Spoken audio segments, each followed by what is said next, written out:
Tapi beruntungnya kopi ini industri dalam negeri kita cukup pesat. Ya. Sekarang ini sudah 50% sudah diserap. Jadi RSPO akhirnya mengadop ketentuan EU-RED 1 waktu itu menjadi EU RSPO Renewable Energy Direct.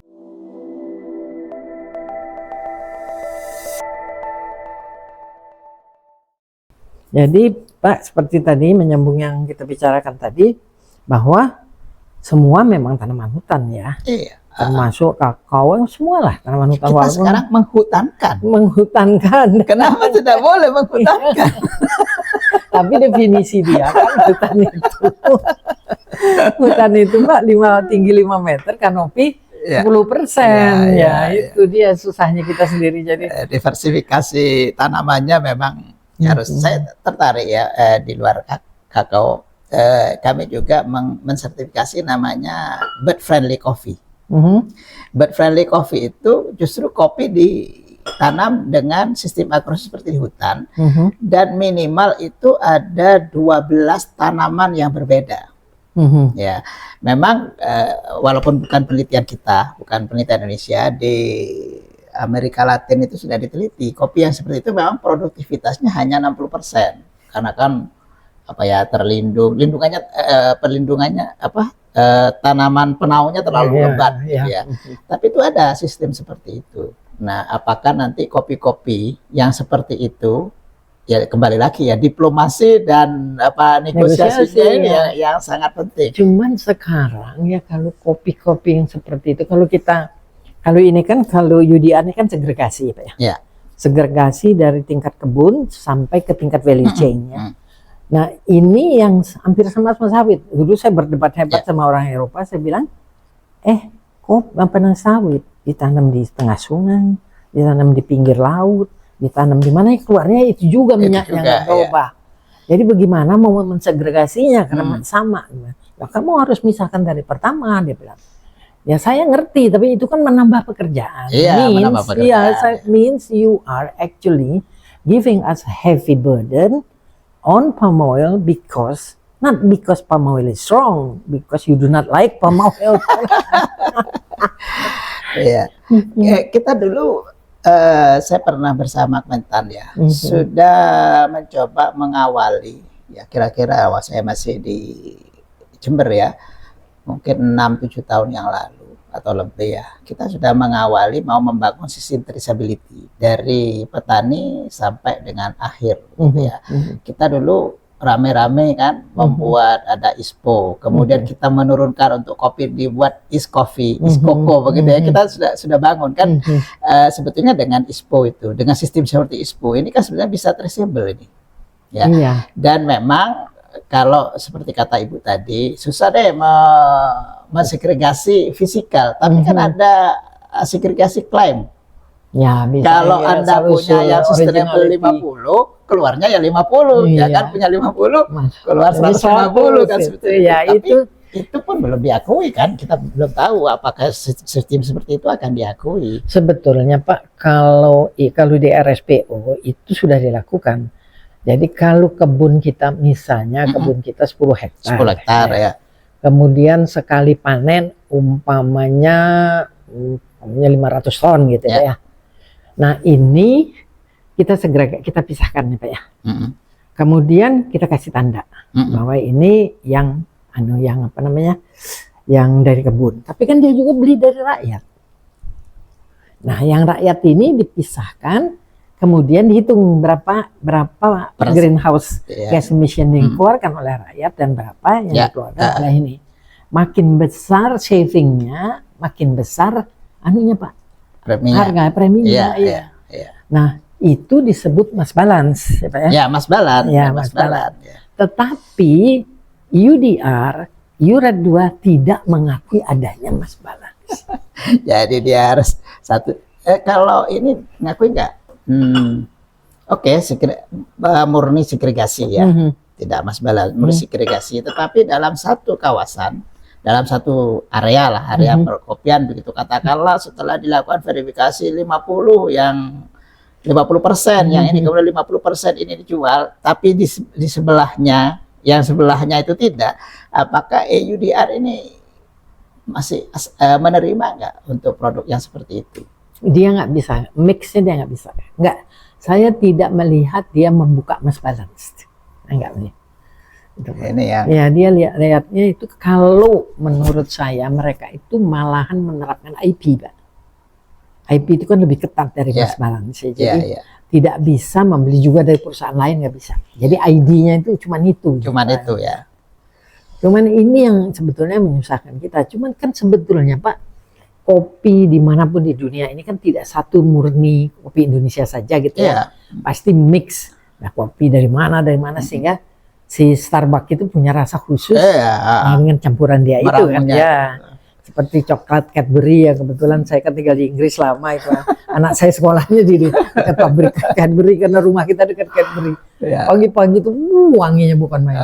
Nah, sekali waktu si anak ini ikut ada pameran di Cadbury. Jadi anak-anak kecil nih di sekolahnya itu memang punya Cadbury. Jadi suruh datanglah dikasih coklat, saya ikut. Terus saya lihat di mejanya ditutup lah kopi itu, padahal itu ditutup gitu, seorang suruh ngira ini buah dari mana gitu kan. Saya ambil ini, wah ini buah dari Ghana gitu ya, bagus wangi ya. Oh ini dari Afrika apa gitu kan.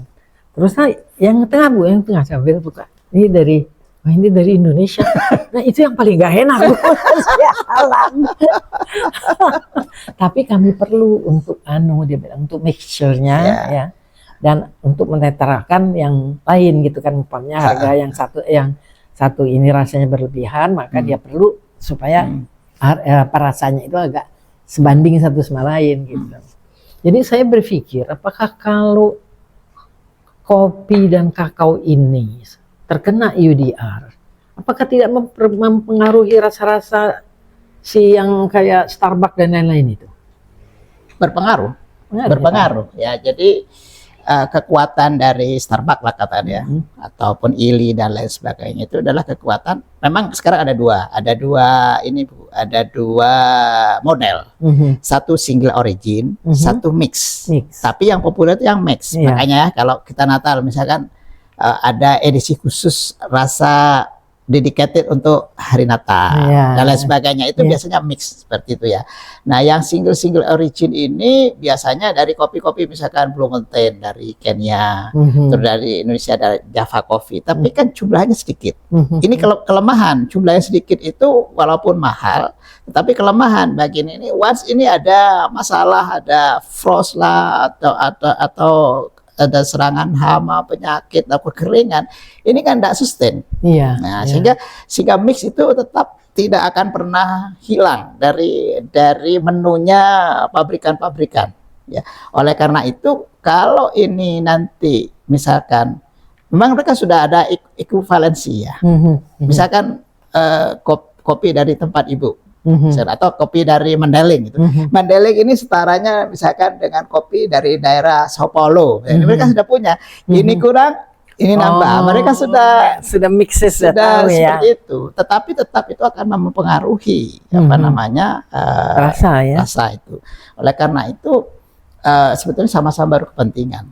Saya yakin importer dia yang specialty itu, kalau supply dari Indonesia atau kan bukan hanya Indonesia, ya, termasuk negara-negara Afrika, Brasil juga kena.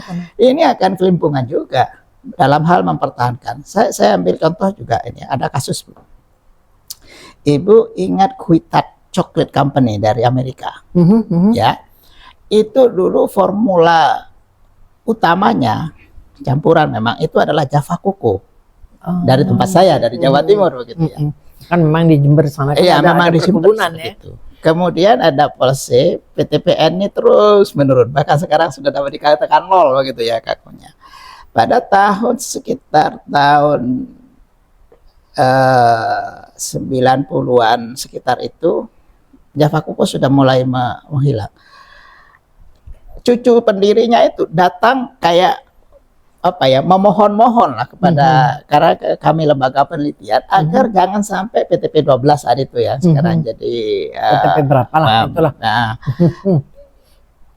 Memohon-mohon agar jangan sampai ini turun produksinya, karena apa namanya, ingredient utama dia itu yang mewarnai itu adalah dia. Demikian juga dengan pabrik-pabrik yang atau apa namanya, produser-produser yang menggunakan apa resep-resep tertentu, itu akan kelimpungan ya, walaupun sekarang ya terpaksa mungkin karena sudah Java Kuku sudah nggak ada lagi gitu ya, akhirnya sekarang berpindah ngambil dari Ekuador. Tadi ada ekuivalensi tadi Bu. Kalau nggak dapat A mungkin dapat A minus lah kayak gitu. Kenapa sampai Java Kuku itu sampai gagal total, apa diganti sama pohon lain?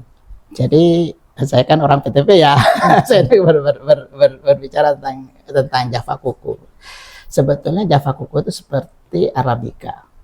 Dia tidak akan pernah rugi bila dikelola minimal pada produktivitas rendah sekalipun 500 kilo dan sebagainya. Nah, Java Kuku ini memang dia perlu perawatan yang khusus, ya budidaya yang khusus begitu ya. Kemudian pasarnya juga khusus tadi apa namanya, niche market lah. Niche market ya, tidak masuk di London Terminal, tidak masuk di New York dan lain sebagainya. Makanya mereka sampai datang. Sebetulnya sama dengan Java Coffee. Ya, tapi Java Coffee sekarang masih alhamdulillah masih bertahan walaupun sudah turun. Dulu waktu masih Starbucks itu belum banyak mengenal atau menerima kopi dari Sumatera Utara Aceh, supplier utamanya adalah PTP 26 atau PTP 12 itu. Ya, sampai kita PTP punya perwakilan di New York, representasi perdagangan di situ. Ya, mungkin juga apa namanya, angkatan-angkatan lurus begitu ya. Sampai kita punya di situ. Begitu. Oh, itu dulu zaman itu kopi lagi ngetop betul itu. Begitu ini mengalami tidak produksi tetap tinggi, begitu mengalami perubahan kualitas, mereka pun datang ke sini. Bagaimana supaya kembali lagi begitu, karena dia sudah punya fanatik. Iya, sudah punya orang fanatik, pembeli fanatik ya. Pembeli fanatik gitu. Jadi mereka akan kelimpungan juga sih kalau sampai ini terhenti. Nah, oleh karena itu kalau saya tadi sambil melihat wait and see, kemudian diproduksi dijalankan, tetap di bawah ini harus siap-siap nih. Sayang gitu ya, sayang kalau yang sudah ada ini kemudian terhenti. Boleh mencari pasar baru, diversifikasi, tapi seperti kata Ibu tadi, it's not easy. Ya, betul. Ya. Apalagi kalau kita bicara ini, Bu, bicara cocoa butter kita. Cocoa butter kita itu sebagian besar diekspor ke Eropa. Jadi saya tahu cocoa butter itu dipakai oleh siapa namanya tadi, Cadbury dan semuanya. Jadi kalau di Eropa, karena saya tadi di komisinya Fan Flavor itu, kalau di Eropa yang dinamai boleh memakai kata-kata ini coklat.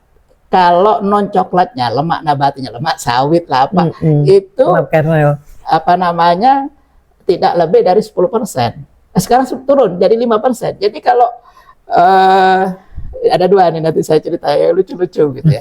Kalau ada coklat di pasaran, CBS-nya itu, cocoa butter substitute-nya itu lebih dari 5%, dia namain coklat, dia ditangkap polisi nih. Dianggap pemalsuan begitu, Bu. Terus sama dengan yang saya jadi tahun 2018 Indonesia itu jatah Fan Flavornya turun. Kemudian kami, karena saya representasi sebelumnya tuh kadang-kadang kan orang kita itu berganti orang, datang orang lain, dan istiqomah, akhirnya kita itu diturunkan menjadi 5%. Orang Kementerian Pertanian atau Perdagangan mungkin tidak terlalu care, apa namanya, ya udahlah turun itu, toh kita memang tidak punya produksi itu. Kalau di Eropa ada regulasi, kalau dia mau menyatakan coklatnya di specialty, kemudian dia mengambil dari sumber yang tidak specialty, dia juga kena razia lagi, kena tangkap lagi itu. Sehingga barangkali EUDR pun seperti itu. EUDR itu cocoa butter juga tidak boleh. Iya, tidak boleh. Semua supply chain-nya harus ini. Sehingga nanti bisa jadi orang memproduksi katakanlah coklat atau kopi ataupun apa di Eropa, dia menyatakan EUDR comply lah begitu ya. Ternyata ada komponennya yang dari tempat yang lain, mungkin Indonesia mampir Brasil, mampir mana, traceability tidak kena, dia pun tidak akan berani. Iya. Ini risikonya. Jadi kalau kita terlalu tidak mengambil jalan tengah begitu ya, kita terlalu optimistik, kita tanpa UDR pun kata orang Jawa nggak paten gitu ya, nggak apa-apa. Saya khawatir akan seperti itu. Soalnya orang tidak akan membuat suatu regulasi kalau tidak ada hidden agenda. Ya. Makanya saya itu bilang sama anak-anak muda di perdagangan itu, kalau kamu menjadi negosiator, baca sesuatu itu dengan teliti dan artikan hidden agenda di dalamnya. You have to read between the lines sebenarnya. Itu makanya kita kan harus ngerti keadaan kopi kita, kakao kita ini bagaimana. Terus apakah itu akan merugikan kita apa tidak? Ini kan sebetulnya kalau sampai umpamanya kopi kita tidak boleh ekspor ke Eropa, itu kan ada efeknya. Makanya Belanda jerit-jerit. Belanda yang nomor 1 jerit-jerit. Dia bilang, kita ini mau makan apa kalau ini semua dibatasin gitu kan. Nah, ini Brazil juga marah-marah, Ekuador segala juga marah-marah. Ya, tapi itu semua nggak ada artinya karena si EU ini memang payah sekali. Tapi Pak tadi balik lagi kepada kepada hutan. Jadi kalau kopi itu umpamanya kebun besar itu pakai pohon pelindung nggak? Pakai pohon pelindung. Tetapnya. Harus ada pohon pelindung. Nah kalau sayangnya perkebunan itu ya, perkebunan besar ya, yang memang secara historikal sebetulnya tidak akan kena ya, karena memang sejak dahulu memang sudah kebun kopi gitu ya. Sayangnya sekarang itu proporsinya sangat kecil. Perusahaan perkebunan di kopi itu yang swasta sama PTPN ya, sama negara tidak lebih dari 4%. Kakao lebih lagi, Bu. Nah, coba sekarang kita beralih sama kakao. Kakao. Kalau kakao masalahnya dia punya sistem sertifikasi juga apa tidak? Punya. Jadi sekarang semua itu punya ya, kecuali Starbucks yang tidak punya untuk kakao. Fosi pun walaupun dia namanya kopi, sekarang dia sedang mau menginjakkan kaki di kakao. Ya, RA umum ya untuk karena semua. Mereka itu kan koko dengan kopi ini sama-sama bisa dikombin ke sana sini ya. Dikombin ya. Itu di kakao. Tapi kakao kita ini bukan lebih banyak smallholder, Pak? Smallholder, Bu. 96 97% itu smallholder. Lalu 96. Tapi apakah mereka legal apa enggak? Walaupun tidak tertulis ya. Seandainya diurus ya, dia mungkin sekitar 90% legal. Kalau kakao. Ya, kalau kopi? Kalau diurus begitu ya, mungkin yang legal itu yang non, kita sebut legal, sebetulnya semuanya legal ya menurut versi kita ya. Yang non hutan itu paling 75% lah. Yang non hutan ya? Ya, yang non hutan. Yang memang secara tradisional mereka adalah lahan-lahan dari dulu seperti itu. Sebetulnya kalau ini kan di dalam UDR ini kan sebetulnya tidak ada paksaan bahwa orang itu legal, ya Pak. Asalkan orang itu bisa menjual produknya di pasar, itu diperbolehkan.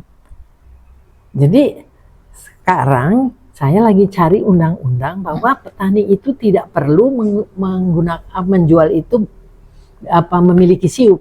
Kan kalau pedagang-pedagang harus memiliki siup, Pak ya. Kalau tidak salah putusan Mahkamah Agung tahun 2021 itu dikatakan bahwa petani kecil itu tidak perlu siup. Selama ini memang tidak.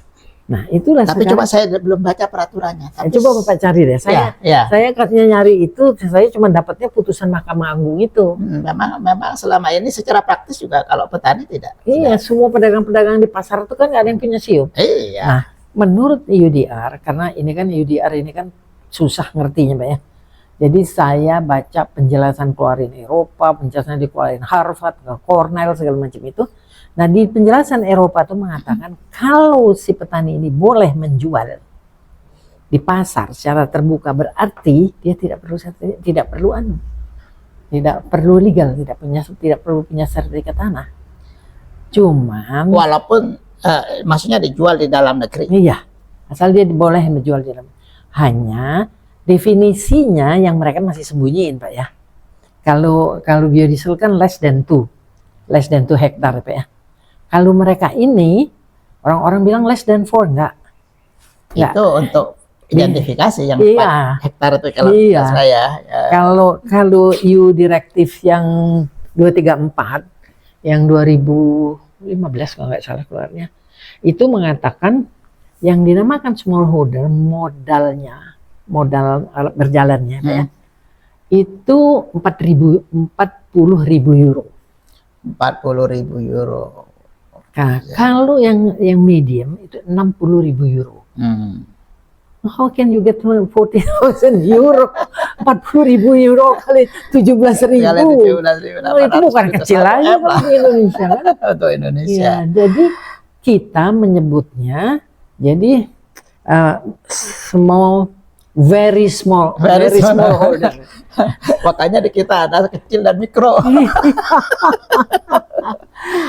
Saya pernah bincang-bincang sama teman-teman di Brazil. Ya. Jadi sama-sama kopi di sana mirip Indonesia juga, pelakunya itu banyak farmer. Tapi kalau kita kan smallholder. Saya tanya ke teman itu, apa petani-petani mau berapa luasannya? Ya average 25-30 hektar. Saya bilang di kita 0,5. Itu lagi apa? Jadi sulit kan?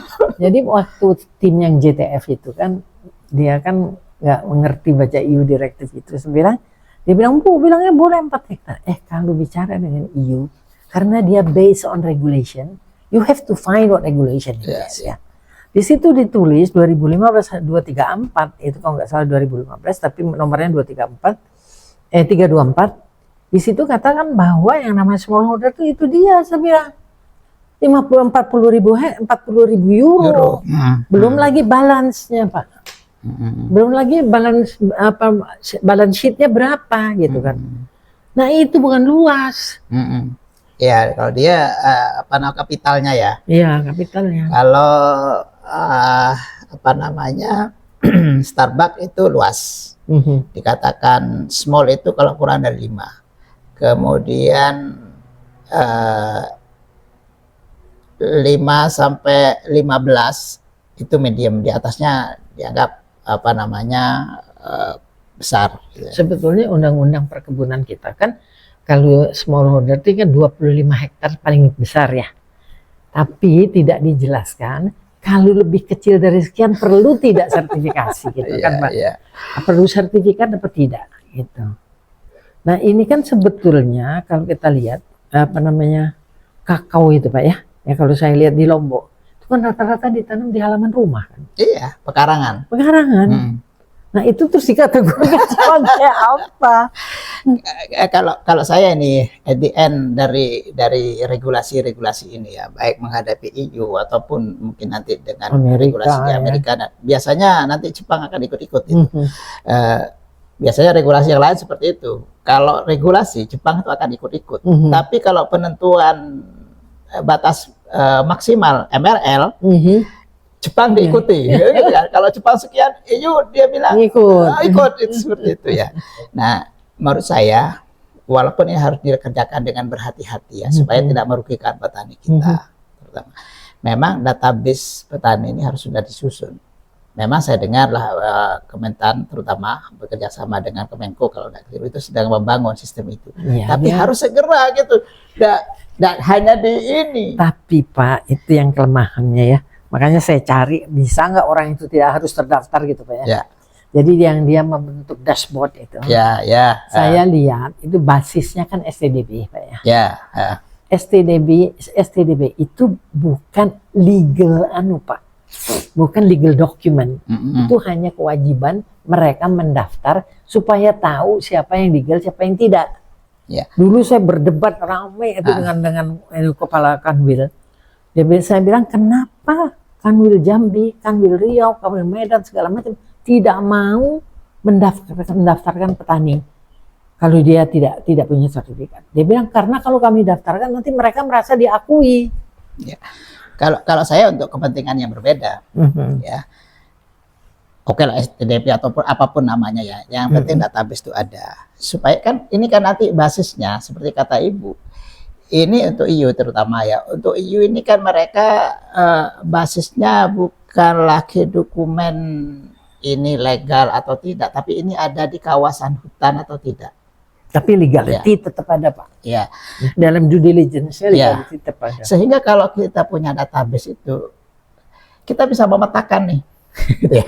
At least for our own ya. Iya, kita memetakan ini yang hijau, ini yang kuning, ini yang merah, gitu ya. Nah, yang hijau ini, tapi ini saya kembali tadi kata Ibu segregasi Mas Balan tidak diakui ya. Kalau itu diakui ini kan bisa segmentasi nih Bu. Ya, Yang hijau-hijau ini sana, masuk sana, gitu sebetulnya ya. saya pernah melakukan penelitian bersama Ikraf waktu itu. Itu juga kita melakukan penelitian di mana yang kebun-kebun yang legal, di mana ada peatland, itu kita lakukan berapa tahun kita lakukan. Iya. Di 12-an kalau nggak salah 12 perusahaan. Iya. Itu kan bisa menjadi benchmark atau model gitu ya. Tapi itu susahnya kita kan melakukannya kepada kebun. Kalau di sawit kan rata-rata kebun besar. Kita tidak bisa melakukan kepada petani. Karena petani ini kadang-kadang lahan yang dia pakai itu bukan lahan dia. Setelah dia usut lahan itu punya orang Singapura. Nah itu celaka betul. Ya itu nanti untuk apa namanya, untuk exception aja lah. Nah ini yang saya ragu ini, malah coklat saya mungkin tidak begitu ragu ya. Karena survei saya di mana-mana tempat tuh rata-rata yang di halaman. Iya, gitu ya. Di halaman atau di pekarangan gitu ya. Atau ada tanah sedikit, kebun kecil kebun gitu kecil ya. Ya memang. Dan kakao ini tidak begitu kompatibel memang dengan tanaman hutan, karena kalau di tanaman hutan ya, hutan kita itu kan biasanya kelembapan tinggi, ya kelembapan tinggi karena ternaungnya dan sebagainya. Satu dia terlalu ternaung, yang kedua karena kalau terlalu lembab, kakao ini suka diserang namanya Phytophthora, busuk buah. Iya. Sehingga buahnya hitam-hitam separuh. Tapi kalau kopi nggak masalah. Tahan banting dia. Iya. Tapi kakao kita ini pasar terbesarnya kemana Pak? Sekarang kita kalau berbicara ekspor lebih banyak ke Asia, Malaysia, Singapura, sama reekspor mereka ya. Singapura itu kan memang itu kan cuma numpang lewat aja. Akhirnya masuk juga kalau untuk powder sama kuku likar itu begitu digiling gitu ya. Ini saya cerita gini. Jadi kita sudah punya policy memang. Ya mungkin juga dorongan dari teman-teman Purus ya. Waktu itu kita kalau ekspor dalam bentuk biji itu dikenakan pajak supaya industri kita tumbuh dalam negeri, sehingga sekarang ekspor kita itu lebih banyak dalam bentuk produk setengah jadi. Ya, walaupun target kita sebetulnya produk jadi, tapi pabrikan kan kalau masih diperbolehkan setengah jadi ya sampai setengah jadi gitu ya. Ya, ini kan tapi ini ada untungnya juga, industri kita sudah tumbuh di dalam negeri walaupun produksi kita turun Bu. Produksi kita sekarang tidak sampai 300.000 dari semula 600 bahkan 700.000. Jadi kita sekarang itu impor biji dari Afrika Barat, dari Pantai Gading terutama. Pantai Gading, Ghana terlalu mahal, jadi Ghana sedikit, terus dari Brasil. Ini sudah lebih besar daripada produksi kita. Kita mengimpor sekarang sudah mendekati 500.000 ton. Jadi impor itu berdasarkan kebutuhan, bukan karena taste ya? Kalau kakao karena kebutuhan. Jadi kalau bicara komoditi nih Bu ya, saya pernah itu diundang staf ahli presiden itu untuk membicarakan, karena dia menggebu-gebu mau buat industri. Saya bilang kakao dengan kopi ini beda. Kalau kopi itu karakter produknya itu 80% ditentukan originnya. Kalau kakao itu ditentukan pabrikasinya. Bahan yang sama bisa keluar yang berbeda-beda itu karena pabrikasinya. Seperti itu. Kalau kakao, kalau kopi beda. Aku mau bilang apa tadi ya, cerita yang mana? Ekspor ya Bu ya. Ekspor ya, ekspornya berapa besar dan kemana gitu. Ya, jadi kita mengekspor lebih banyak ke Asia, kemudian direekspor ke Brasil. Brasil pun mengimpor kita, tapi sama Brasil direekspor lagi. Ada yang tadi bilang cocoa butter khususnya ya. Cocoa butter itu sebagian besar kita masuk ke Eropa. Ini jadi kendala juga karena industri coklat itu yang saya bilang produk setengah jadi itu bisa berbentuk cocoa liquor namanya. Kakao begitu di roasting, disangrai, dihaluskan, jadi produk setengah jadi, diekspor. Ada setelah jadi cocoa liquor dipres, keluar minyaknya dan keluar powdernya. Minyaknya diekspor ke negara tertentu, powdernya diekspor ke negara tertentu. Nah, Indonesia seperti Ibu icip-icip tadi ya, karena kakao kita ada dua, yang fine flavor yang bagus-bagus lah ya. Yang biasa ini kan mendominasi 80% tanpa fermentasi lah, asalan kalau kita asalan ya. Nah, powder kita ini sebagian besar konsumennya mana? Amerika. Kenapa Amerika? Hershey. Ya, Hershey dan lain sebagainya. Kenapa Amerika? Ini bukan bukan rasis ya. Amerika itu pemakan coklat kelas 2. Iya, memang benar. Ibu kan tahu kan? Kalau Eropa makan coklat itu dia nikmati bener. Iya. Kalau Eropa, Amerika tidak seperti itu ya, sekedar coklat. Ya, walaupun ada coklat yang bagus juga ada ya. Yang kedua, Amerika itu banyak menggunakan cocoa powder. Ini untuk produk-produk makanan, es krim lah, makanan-makanan ringan banyak di situ. Tapi kalau Eropa itu memang yang dia buatnya untuk coklat. Oleh karena itu tadi orang membuat coklat, walaupun di dalam kakao aslinya itu sudah ada sekitar 50% cocoa butter, masih ditambah lagi.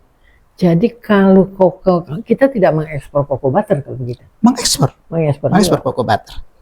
Jadi yang dipakai oleh dalam negeri sekarang, pabrik-pabrik coklat dalam negeri itu mix juga dengan yang impor ya Pak ya? Iya. Impor biji, diolah, di-grinding dan lain-lain, ekspor lagi. Karena konsumsi kita kan masih rendah Bu. Konsumsi kita sekarang masih 0,5 lah sekitar itu. Per kapitanya 0,5. Per kapita ya. Jadi beda dengan Swiss misalkan 12 kilo, dan Belanda udah per kapitanya udah tinggi gitu ya. Kopi yang kita lumayan tinggi kita. Ya, sekarang itu kopi kita tuh makin tinggi, kafe-kafe ini makin hidup karena adanya Starbucks nih Pak. Iya. Ini pemicu jadinya. Iya. Induksi. Ya. Kenapa Starbucks bisa, gua enggak? Enggak gitu ya. Saya kan kalau saya bilang coba kita kopi yang sama kan teman-teman dari Pandeling lah atau dari Jawa sini. Kalau kita minum di tempatmu bayarnya 20.000. Starbucks jual minimal 100.000. Itulah keunikannya si kopi sama koko ini Pak ya. Makanya Belanda itu protes kenapa tidak boleh ekspor sampai impor cocoa butter, nggak boleh ini, nggak boleh itu kan. Dia bilang terus kopi kita ini rasanya nanti apa? Karena yang saya pikirkan bahwa kan banyak kebun-kebun yang di Afrika itu kan punyanya Prancis, punyanya Belgia segala Pak ya. Nah, itu mungkin akan dibantu sama mereka karena di dalam UDR ada dikatakan untuk smallholder yang berasal dari Afrika kami akan memberikan bantuan. Ini menarik Bu. Ya, ini kan sudah kesekian kalinya ya dalam hal importation tax. Ya, kalau kakaonya Afrika masuk ke Eropa dia 0. Karena punya dia sendiri. Karena punya dia sendiri. Tapi kalau dari Asia atau apalagi Indonesia pada saat itu kita masih produsen nomor 3 gitu ya. Sekarang sudah nomor 7. Itu kan dulu pernah ya Kementerian Perdagangan itu mencoba menyurati untuk direview begitu ya polisinya itu, tapi sampai saat ini tidak bergeming mereka. Kalau gitu nanti saya bisa ngomong. Coba Iya, Ibu. iya. Nanti Ya. Bapak kasih aja materinya Ya, apa. saya nanti bilang kita kan dulu Belanda sudah sekian 350 tahun dengan kita, masa tidak memperjuangkan Indonesia gitu. Jadi sebetulnya kakao dengan kopi ini masalahnya lebih berat di kopi, Pak ya? Lebih berat di kopi kaitannya dengan UDR. Iya, lebih berat di kopi ya. Jadi saya tadinya berpikir juga kalau ini sampai dibawa ke WTO kan kita harus ngerti ya, detailnya tuh harus ngerti betul. Saya nggak mau negosiasi kalau saya nggak ngerti detailnya, nanti diketawain orang gitu ya. Karena harus juga sih, kalau kita mau bawa ke WTO bener, database kita harus kuat dan ya. kita sebetulnya untuk membuat itu bisa kita lakukan overlay apa namanya mapping itu bisa kita lakukan. Iya. Nah, terima kasih Pak Mesnawi, kita hari ini diskusi yang sangat menyenangkan. Mungkin lain kali kita diskusi lagi setelah kita sedikit berpengalaman mengenai penerapan UDR ini.